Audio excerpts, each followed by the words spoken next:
Udah, Bang.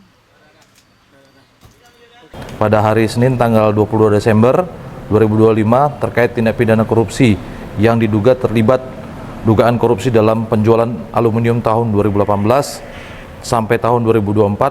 Direktur Pelaksana PT Inalum ditahan penyidik Kejaksaan Tinggi Sumatera Utara, dan setelah melakukan pengembangan dengan melakukan serangkaian pemeriksaan secara intensif terkait dugaan tindak pidana korupsi pada penjualan aluminium alloy oleh PT Indonesia Aluminium atau Inalum pada tahun 2019 kepada PT Prima Alloy Steel Universal atau PASU Tbk yang dilakukan tidak sesuai dengan ketentuan peraturan perundang-undangan yang berlaku, di mana sebelumnya pada tanggal 17 Desember 2025 Jaksa Penyidik Bidang Tindak Pidana Khusus Kejaksaan Tinggi Sumatera Utara telah melakukan penahanan terhadap 2 orang tersangka, di mana hari ini tim penyidik kembali menetapkan 1 orang tersangka baru yang berinisial OAK selaku Direktur Pelaksana PT Inalum periode jabatan tahun 2019 sampai 2021. Bahwa berdasarkan hasil penyidikan, tim penyidik telah menemukan minimal 2 alat bukti yang cukup tentang perbuatan melawan hukum yang dilakukan tersangka, di mana tersangka OAK bersama dengan tersangka DS dan JS yang telah terlebih dahulu dilakukan penahanan oleh penyidik, diduga secara bersama-sama dengan mufakat jahat telah mengubah skema pembayaran yang sebelumnya seharusnya secara cash dan SKBDN atau surat kredit berdokumen dalam negeri, kemudian dirubah menjadi dokumen against acceptance atau DA dengan tenor selama 180 hari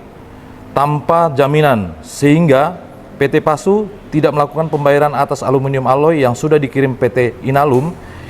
yang mengakibatkan kerugian negara pada PT Inalum yang diperkirakan setidak-tidaknya atau kurang lebih mencapai 8.956.630,12 US dollar, termasuk denda keterlambatan atau dapat dikonversi rupiah yang saat ini diperkirakan mencapai 134.349.451.800 rupiah.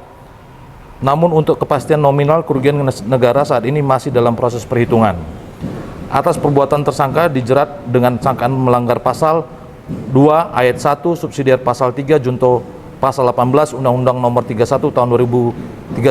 99 tentang pemberantasan tindak pidana korupsi, sebagaimana telah diubah dengan Undang-Undang Nomor 20 tahun 2001 tentang perubahan atas Undang-Undang Nomor 31 tahun 99 tentang pemberantasan tindak pidana korupsi junto pasal 55 ayat 1 ke 1 KUHP.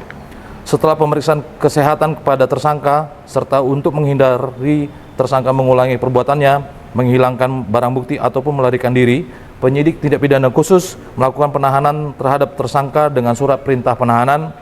yang ditandatangani oleh Kepala Kejaksaan Tinggi Sumatera Utara dengan nomor print 31-LT2-FD.2-12-2025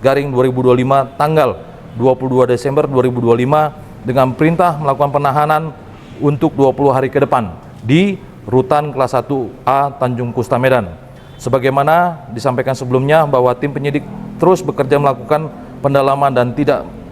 jika ditemukan adanya keterlibatan orang atau pihak lain baik perseorangan maupun korporasi, tentu akan dilakukan tindakan hukum sebagaimana mestinya. Demikian mungkin saya rasa. Terima kasih.